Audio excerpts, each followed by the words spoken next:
وبلغنا رسوله النبي الكريم الأمين المكين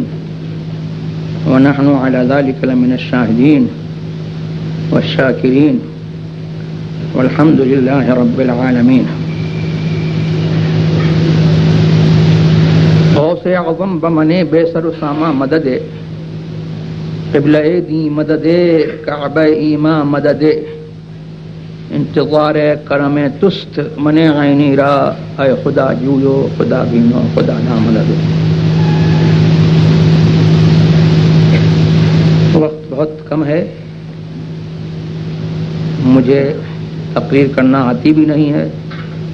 اور کسی لمبی چوڑی تقریر کی یا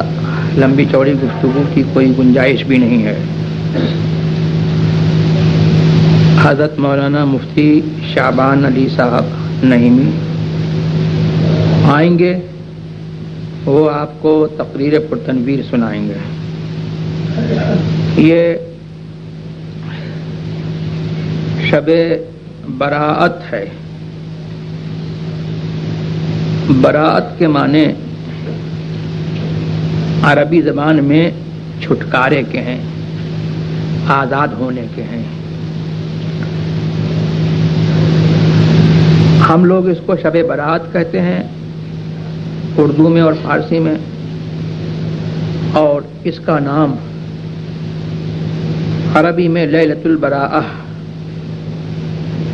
وہی براءت کی آزاد ہونے کی رات.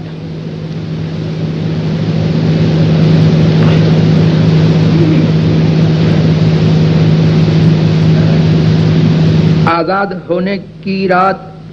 کیا مطلب کیا ہے؟ یعنی دوزخ سے، عذاب دوزخ سے، بلاؤں سے، آخرت کے عذاب سے چھٹکارے کی یہ رات ہے. حدیث پاک میں آتا ہے کہ اللہ تبارک و تعالی اس رات میں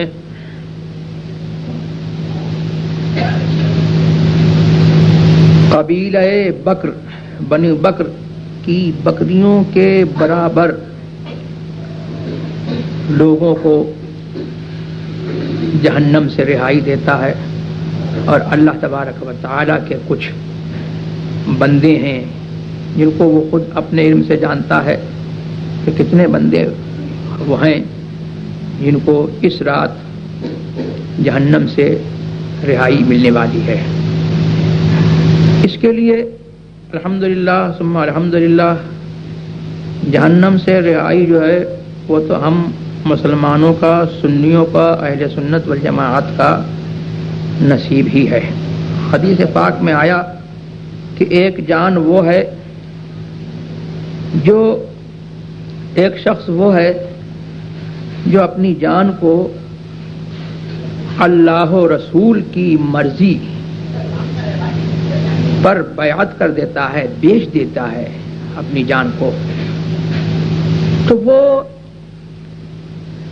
اپنے آپ کو اللہ تبارک و تعالیٰ کے کرم سے اس کے عذاب سے آزاد کر لیتا ہے. اور ایک جان وہ ہے جو خواہشات میں، برے خیالات میں، برے اعتقادات میں،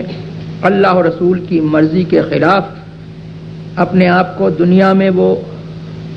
زندگی گزارتا ہے، تو وہ اپنے اس نفس کو وہ ہلاک کر دیتا ہے اور وہ گرفتار ہو جاتا ہے عذاب دوزخ میں. تو الحمدللہ ثم الحمدللہ ہم قادری غلام ہیں. ہم نے غوث اعظم کے ہاتھ جو ہے اپنی جانوں کو بیچ دیا، اپنی جانوں کا سودا کر لیا. اور وہ سودا کیسا ہے؟ غوث اعظم رضی اللہ تبارک و تعالی عنہ سرکار ابد قرار جناب احمد مجتبی محمد مصطفیٰ صلی اللہ تبارک و تعالی علیہ وسلم کے نائب ہیں، اور انہوں نے سرکار کی نیابت سے خریدار اصل سرکار ہیں. انہوں نے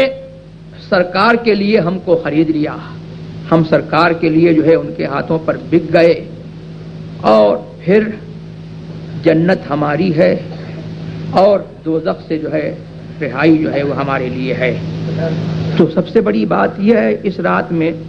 یہ دعا کرنا چاہیے کہ اللہ تبارک و تعالی ہم کو ان خوش بختوں میں، نیک بختوں میں رکھے جو مسلک اہل سنت پر، جس کو پہچان کے لیے مسلک اعلی حضرت کہا جاتا ہے، جو لوگ اس مسلک پر قائم ہیں، اور اللہ تبارک و تعالی ہمیں اسی مسلک پر قائم رکھے دنیا میں بھی اور آخرت میں بھی، اور ہمارا خاتمہ جو ہے اسی مسلک پر فرمائے۔ جب اس مسلک پر ہم دنیا میں رہیں گے اور مرتے وقت جو ہے اسی مسلک پر جائیں گے تو کل قیامت کے دن جو ہے عذاب دوزخ سے رہائی جو ہے ہمارا نصیب ہے، اور جنت جو ہے وہ ہماری ہے۔ اعلی حضرت فرماتے ہیں کہ تجھ سے اور جنت سے کیا مطلب وہابی دور ہو، ہم رسول اللہ کے، جنت رسول اللہ کی صلی اللہ تبارک و تعالی علیہ وسلم۔ تو مجھے بس کوئی تقریر زیادہ نہیں کرنا ہے۔ اللہ تبارک و تعالی نے کچھ لوگوں کی تعریف فرمائی، ان لوگوں کی تعریف فرمائی جو حق پر قائم رہے، ثابت قدم رہے، اور ایک دوسرے کو حق پر قائم رہنے کی وصیت کرتے رہے، اور جب دنیا سے جانے لگے تو اپنے اہل کو، اپنے عیال کو، اپنی اولاد کو، اپنے متوسلین کو، اپنے چاہنے والوں کو، اپنے دوستوں کو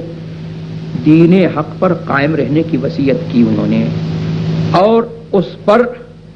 صبر کی وصیت کی کہ دین حق پر قائم رہنا، اور دین حق پر قائم رہتے ہوئے اگر تم کو مصیبتوں کا بھی سامنا ہو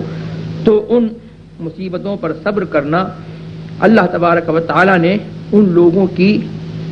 تعریف فرمائی۔ تو دعا یہ کرنا چاہیے کہ اللہ تبارک و تعالی ہم کو بھی جو ہے اس کا مصداق بنا دے، اور ایسے بندوں میں اللہ تبارک و تعالی ہم کو بھی شامل فرمائے۔ تو میں آپ کو جو ہے تقریر نہیں سنانا چاہتا ہوں، بلکہ میں وصیت کرنا چاہتا ہوں آپ حضرات کو کہ آپ حضرات جو ہے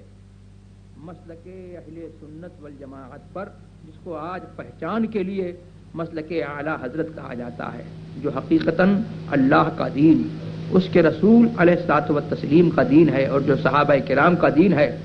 اور پیران پیر، پیر دستگیر، کیسے پیر؟ سبحان اللہ، ایسے پیر کہ پیر دستگیر ہیں جنہوں نے اپنے مرید کا جو ہے ہاتھ تھاما ہے، تو ایسا تھاما ہے کہ اس دنیا میں بھی ہاتھ تھامے ہوئے ہیں، اور جب مرید دنیا سے جائے گا تو بھی غوث پاک اس کا ہاتھ تھامے رہیں گے، اور جس منزل میں ہوگا تو پیر دستگیر کی دستگیری جو ہے وہ اس مرید کا ساتھ دے گی۔ ایسے پیر کہ فرماتے ہیں کہ میرا ہاتھ میرے مرید پر ایسا سایہ کیے ہوئے ہے جیسے کہ آسمان زمین کے اوپر، زمین کے نیچے رہو یا زمین کے اوپر رہو، آسمان کے نیچے رہو گے کہ نہیں رہو گے؟ تو اسی طریقے سے سرکار غوث پاک رضی اللہ تبارک و تعالی عنہ کا ہاتھ جو ہے وہ اپنے مرید کو جو ہے کہیں نہیں چھوڑتا، زمین پر رہتا ہے تو سرکار غوث پاک کی دستگیری اس کے ساتھ میں رہتی ہے، اور زمین کے نیچے رہتا ہے تو سرکار غوث پاک رضی اللہ تعالی کی دستگیری جو ہے اس کے ساتھ میں۔ تو میں بھول گیا کیا کہہ رہا تھا۔ درود صلی اللہ صلی علی سیدنا مولانا محمد حافظ الابدان شفاء بالقلوب دواء والابصار وہ دین غوث اعظم کا دین ہے۔ ہم قادری غلاموں کا دین وہ ہے جو سیدنا شیخ عبد القادر محی الدین جیلانی رضی اللہ تبارک و تعالی عنہ کا دین ہے۔ تو میری وصیت یہی ہے کہ اس پر آپ حضرات جو ہے وہ سختی سے قائم رہیں، اور خاص طور سے میری یہ وصیت میرے مریدوں کو بھی ہے، اور میں نے اپنے اس سفر میں جو ہے کئی مرتبہ یہ وصیت لوگوں کو بتائی، اور کیونکہ میں اب لکھنے پڑھنے سے تقریباً مجبور ہوں تو میں نے حکم بھی دیا، کہا بھی، گزارش بھی کی کہ میری یہ وصیت قلم بند کی جائے